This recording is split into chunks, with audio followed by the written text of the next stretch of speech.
ja yksistellaan tiimit tietävät.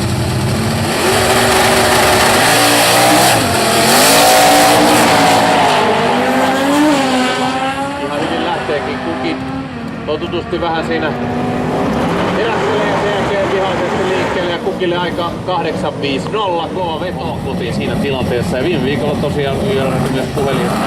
Se on tää sutimisen kanssa.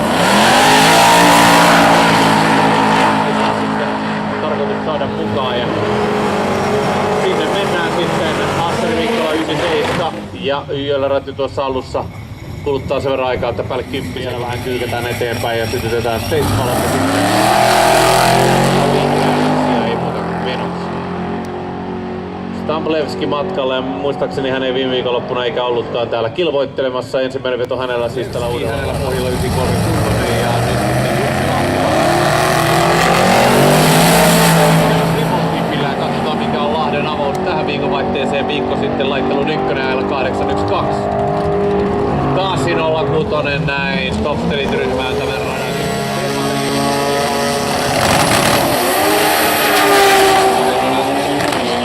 Oikea rataa ajautuu tuohon aika keskelle, sen jälkeen vähän vedetään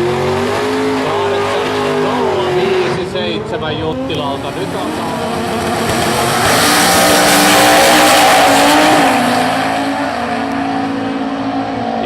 Timo Suojanen, Pauli Kuki jo radalla. Suojanen siellä mustalla autolla ajaa 877, hieno veto, 835 vierellä. No, tietääkseni myös.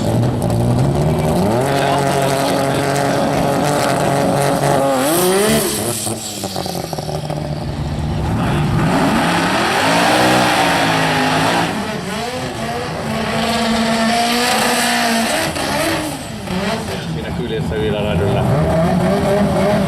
Jatkunia ei ole.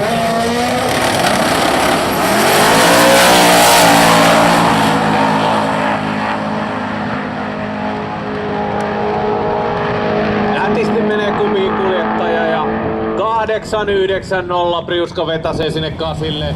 Ja Akseli Mikkoa vielä ja katsotaan mikä on Mikkoa rykäisy tälle toiselle kierrokselle. 972 pohjalla ja tyylikäs on tämä hänenkin Mustanginsa. 981 tähän väliin.